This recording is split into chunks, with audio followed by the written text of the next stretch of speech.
Hola, buenas tardes. Pues al igual que mi compañero Luis, dar las gracias en primer lugar a los organizadores del evento por aceptar mi propuesta de participación y un recuerdo al profesor Carmelo Lozano que todos llevamos, aunque no pude gozar de su presencia como profesor, dado que no estudié la carrera en esta universidad, sí que gocé de su presencia como compañero en la universidad, con lo cual todos le echamos de menos y lo recordamos con cariño.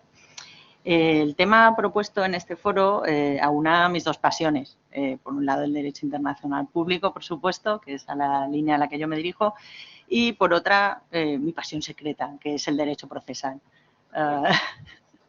No tan secreta. Compañeros que están conectados aquí han sido compañeros míos de trabajo externo a la universidad y conocen que si hay algo que me gusta profundamente es el derecho procesal, con lo cual esta sesión aunaba esas dos pasiones, al igual que el libro del profesor Luis Cucarella, el cual me compré y fui a enseñarle como una gran fan del título y del asunto que en él se discutía.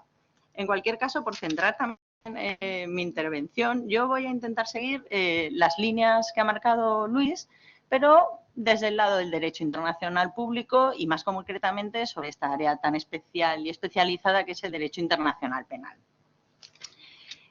Así intentaré hablar primero de ese ámbito de la jurisdicción internacional penal y luego referirme probablemente a los problemas que plantea su ejercicio de una forma más concreta y tal vez para hacer una breve mención al tema de Ucrania, que es el tema que ha traído a nuestra disciplina encima de la mesa con mayor interés en estos últimos meses. El ámbito de la jurisdicción internacional penal es complejo de determinar, complejo porque no se refiere al mismo ámbito de jurisdicción que la jurisdicción nacional. Como bien ha señalado Luis, la jurisdicción, ese poder soberano, ese tercer poder, etcétera, etcétera, en derecho internacional no tiene ese vínculo de soberanía que le permite nacer, sino que es una soberanía derivada, es más complejo defender su necesidad y sobre todo su efectividad. Pero en cualquier caso, sí que es cierto que Nuremberg y Tokio suponen un cambio en la voluntad, no un cambio en la legalidad, dado que Nuremberg y Tokio, yo en ese sentido sí que los pongo separados respecto a Ruanda y Yugoslavia. Nuremberg y Tokio son, un acuerdo internacional entre 5 estados, los vencedores, con lo cual las críticas respecto a la justicia de los vencedores, etcétera, etcétera, pueden referirse al ámbito de la Constitución y luego ya no sé si derivarlas hacia el tema de la justicia material o de los elementos de los crímenes, pero Ruanda y Yugoslavia son distintos, porque Ruanda y Yugoslavia son creados por el órgano al que los estados hemos concedido nuestra competencia en el ámbito del mantenimiento de la paz y la seguridad. Desde los años 90 del siglo pasado, seguridad internacional y paz van ligados a la protección de los derechos humanos y a la persecución de los crímenes en esta esfera. Así, ese capítulo séptimo, ese capítulo de la Carta de Naciones Unidas que permite al Consejo de Seguridad actuar en todas estas situaciones, es el que da pie a la creación de los tribunales. El primero de los tribunales que discutió la legalidad del tribunal en sí mismo es el de Yugoslavia. Y una de las resoluciones que pone fin, pone fin, por supuesto, esto nunca pone fin, pero que sí que entra a conocer de forma detallada sobre la legalidad de esta Constitución, sobre esta sobre esta manida crítica sobre el juez predeterminado, el derecho al juez predeterminado y por qué los tribunales ad hoc no lo cumplen, es la resolución sobre jurisdicción en el asunto Duško Tadić, fiscal contra Duško Tadić, que es el primero que juzga el tribunal para la antigua Yugoslavia. En esta decisión de jurisdicción, que por supuesto llega hasta la sala de apelaciones, el tribunal para la antigua Yugoslavia parte de un concepto amplio de la jurisdicción, separándola de la jurisdicción nacional y afirmando que la jurisdicción internacional puede y debe ir más allá que esa jurisdicción nacional, que no está ligada por los mismos vínculos ni siquiera por las mismas cortapisas que tiene la jurisdicción nacional y la eleva de la territorialidad para dotarle al Consejo de Seguridad de esa capacidad de creación de los tribunales. Y también afirma que ese derecho al ius de non evocando, al juez natural, en el caso de los tribunales internacionales, no se ve violado, dado que lo que pretende evitar el derecho al juez natural es que dentro del Estado nacional te puedan crear un órgano específico para ti en el que tus derechos no se vean protegidos, separándote de la justicia procesal habitual. Cuando el Tribunal Internacional, si es algo, es mucho más protector de estos derechos que cualquiera de sus juzgados nacionales. Aquí yo también creo que existe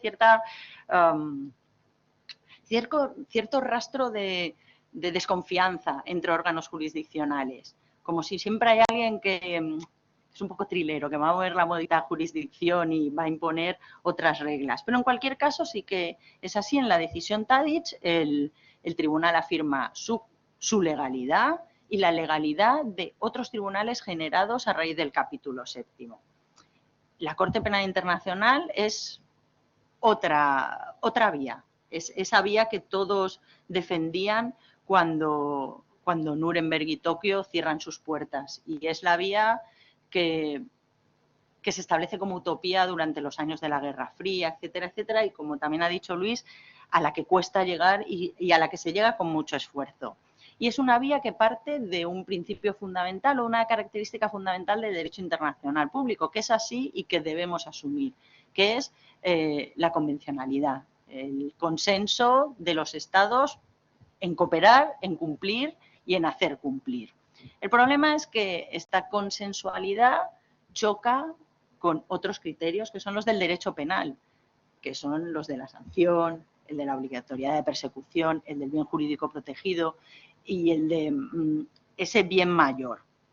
Y en este choque de principios es en el que se producen problemas, obviamente.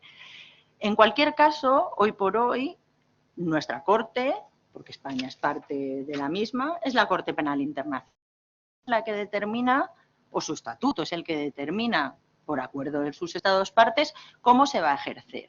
Cómo se va a ejercer de una forma complementaria. Así, la responsabilidad en la persecución no es de la Corte Penal, la responsabilidad es de los Estados parte, que perseguirán y cumplirán y evitarán los crímenes. Esta obligación no deriva del estatuto, deriva de las obligaciones internacionales que ya tenían los Estados parte del estatuto. En los convenios de Ginebra que dan pie a los crímenes de guerra existe la obligación de todos los Estados de perseguir a los responsables de la comisión, estén o no en su territorio. Lo que pasa es que esto siempre se olvida un poco. En el convenio para la sanción y prevención del crimen de genocidio también existe esta obligatoriedad, con lo cual la obligación predece a la Corte Penal Internacional. Esa complementariedad se articula a lo largo de distintos artículos con una base consensual. Vamos a confiar en que los Estados parte cumplirán y harán cumplir este derecho y perseguirán a los responsables. Sin embargo, lo que también dice la Corte es que habrá que articular algún mecanismo para hacer efectiva esa cooperación. ¿Cómo haremos efectiva esa cooperación? Por supuesto, vía la buena fe y vía la legislación nacional. En nuestro caso, la Ley Orgánica 18/2003 de 10 de diciembre es el que establece el mecanismo de cooperación con la Corte Penal Internacional. Y esta ley, a mí, internacionalista con el procesal secreto, me llama la atención cuando en la exposición de motivos se establece que esta ley, que regula el mecanismo de activación a través de la cual la denuncia por España en una situación que podría ser competencia de la Corte, afirma sin ningún tipo de problema, configurándose como una competencia exclusiva del Gobierno en razón a las diversas variables de política exterior que deben ser ponderadas por el órgano constitucionalmente responsable de la política exterior. En estos momentos, lo que parece afirmar esta ley es que nosotros decidiremos qué se va a la Corte o qué se queda dependiendo de lo que políticamente queramos, cuando política y derecho penal no suelen casar bien encima de la mesa. Más allá de lo que también ha comentado Luis respecto al artículo de la Ley Orgánica del Poder Judicial que regula el conocido principio de jurisdicción universal, cuando nosotros en nuestro Código Penal definimos algunos tipos de forma distinta a lo que se definen en el Estatuto de la Corte Penal. Así nos encontraremos, o podríamos llegar a encontrarnos, con casos en los que en España juzgamos a responsables de un delito de genocidio según unas normas, pero enviamos a la Corte a responsables de un delito de genocidio que serán juzgados por otro tipo penal, que es más estricto. Aquí seremos más exigentes de lo que llegará a ser la Corte. Esto a mí no me acaba de parecer del todo correcto. Junto con ello, la diferencia de la Corte con nuestras jurisdicciones nacionales es que ninguna Corte Penal, ni las ad hoc ni la permanente, permite las querellas por víctimas. Las querellas, la víctima no participa como una parte en el proceso, la víctima se le admite para testificar, para ser reconocida como víctima, en el fondo de compensación, pero la víctima nunca será parte del proceso y llevará ese peso dentro del procedimiento. Podemos entender los motivos de esta previsión en la Corte Penal Internacional, pero es así y es obvio que las jurisdicciones nacionales, entre ellas la nuestra, sí que puede y debe acoger a las víctimas como iniciadoras de los procesos. ¿Es cierto que la Corte Penal Internacional tiene límites? Sí, y no tiene solo estos límites de participación de las víctimas, sino también límites al ejercicio de la jurisdicción. Ya hemos visto que solo podrá entrar a conocer cuando el Estado sea parte y ceda la competencia. Segunda posibilidad, que el Estado no sea parte, pero admita, mediante un acuerdo especial, la competencia en su territorio. Esto supone que solo se investigará lo que suceda en el territorio de este Estado no parte en relación a los crímenes de competencia, excluyendo además un crimen más, que es el crimen de agresión, que en ningún caso estará dentro de ese acuerdo particular. Luis comentaba la posibilidad de si estos acuerdos o el acuerdo de Ucrania podrían ser un fraude de ley al ser una especie de reserva, sobre todo esta última ampliación del acuerdo específico. Bueno, los acuerdos específicos están previstos en el artículo 5, el artículo 4, por acuerdo especial en el territorio de cualquier otro Estado, y en los artículos de ejercicio de la jurisdicción, si no recuerdo mal, el artículo 14. A mí no me parece tan grave el sine die. Más bien me parece grave qué va a suceder a partir de. Nadie dice que en el momento en que la Corte se ponga a investigar no solo los crímenes rusos, sino los posibles, probables y no poco imaginables crímenes ucranianos, Ucrania decida retirar entonces esa autorización. Y veremos entonces quién juzga esos crímenes contra Ucrania, o cometidos por soldados ucranianos o cometidos por responsables ucranianos. ¿Qué pasará con ellos? Eso sí que a mí me llama más la atención. Los problemas ya de jurisdicción de la Corte, como decía ya, se derivan tanto de esas formas de acceso como ya de la definición de los crímenes en sí mismos. En el libro Luis detalla muy bien cómo la Corte, a lo largo de todo el articulado, hace referencia a un requisito base, que es la gravedad. Esa gravedad limita de una forma real a qué se va a enfrentar en la Corte o qué tipo de casos se verán en la Corte. Es comprensible la limitación a la gravedad, es comprensible porque todos sabemos de tribunales internacionales que se encuentran materialmente bloqueados por la afluencia de casos y que exigen reformas constantes de los requisitos de admisibilidad para llegar a funcionar con una justicia debida, con un tiempo base. Pero entre que las víctimas no acceden, las víctimas no participan y solo pueden ser los casos graves, pues no acabamos de ver una Corte que trabaje de una forma fluida, de una forma eficaz y que pueda llevar a cabo ese fin último que se comentó, la protección contra las atrocidades, el fin de la impunidad, etcétera, etcétera, porque al final acabamos viendo una Corte que dicta una sentencia cada 6 años, a veces, pero bueno. Esa gravedad base luego se completa con toda una serie de requisitos materiales de cada uno de los crímenes. Cada crimen tendrá otro requisito que aumenta la gravedad. Los crímenes de lesa humanidad, ataque generalizado y sistemático contra la población civil, los crímenes de guerra como parte de un plan sistemático predeterminado proveniendo de una política generalizada, el crimen de genocidio con su intento especial y la agresión con el acuerdo especial del Estado parte, que ya has Estado parte y que has aceptado la enmienda de que el crimen de agresión acceda. Así pues, las posibilidades de realizar una justicia internacional penal tal y como la vivimos hoy en día son muy limitadas y el peso sigue estando encima de los estados nacionales. Hay muchos profesores que no comparten una visión positiva de la jurisdicción universal, del principio de jurisdicción universal y su ejercicio por los estados. ¿Por qué? Porque hay estados que acaban siendo el estado policía y debemos preguntarnos si ese bien jurídico, la justicia universal, debe residir en solo algunos estados o si serán más criticados por qué se persiguen las cosas o no. En cualquier caso, ¿debemos dotar a la Corte de mayor poder? A mi forma de ser, sí. La Corte ha demostrado que cuando se la deja trabajar o cuando se pone encima de la mesa una cooperación real, puede llevar a cabo esa última función. El problema es que los estados somos muy protectores del ius punendi, tal vez demasiado. Lo demostramos día a día en la Unión Europea.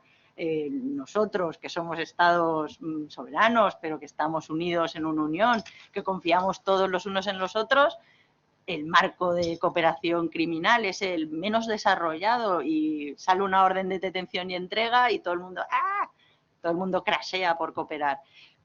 Pues si eso es en la unión en el que todos nos conocemos y somos miembros del club, claro, cuando lo abrimos así a gran escala, pues más problemas se generan. Yo solo me gustaría acabar, que ya no sé ni cuánto tiempo llevo, con una última reflexión. Siempre lo digo, la responsabilidad es nuestra, es del Estado Nacional. El Estado Nacional debe esforzarse y por eso yo creo que debemos seguir en nuestra posición de juristas, en nuestra posición de conocedores, criticando a nuestro Estado Nacional por esa reforma que nunca será aceptada por un jurista que crea en la jurisdicción universal y que obliga al Estado Nacional a retomar sus obligaciones internacionales. A mí el control de convencionalidad me gusta, pero me da un poco de miedo, porque ¿hasta qué punto? O sea, a mí mientras el juez nacional de instancia diga no, se aplica el tratado, pero que no interprete el tratado, por el amor de Dios, porque podemos acabar en cada sitio que tal vez al final nos llaman la atención. Todos sabemos cómo funciona el Tribunal de Justicia de la Unión Europea cuando habría que articular algún mecanismo, ¿no?, para que al final el Tribunal Internacional o el órgano de control pudiera llegar a decir sí, ese artículo lo ha interpretado usted bien, pero nuestro ejercicio tiene que ser un ejercicio crítico y constructivo sobre nuestra restricción a la jurisdicción. Y con esto yo doy por acabada mi intervención. Gracias.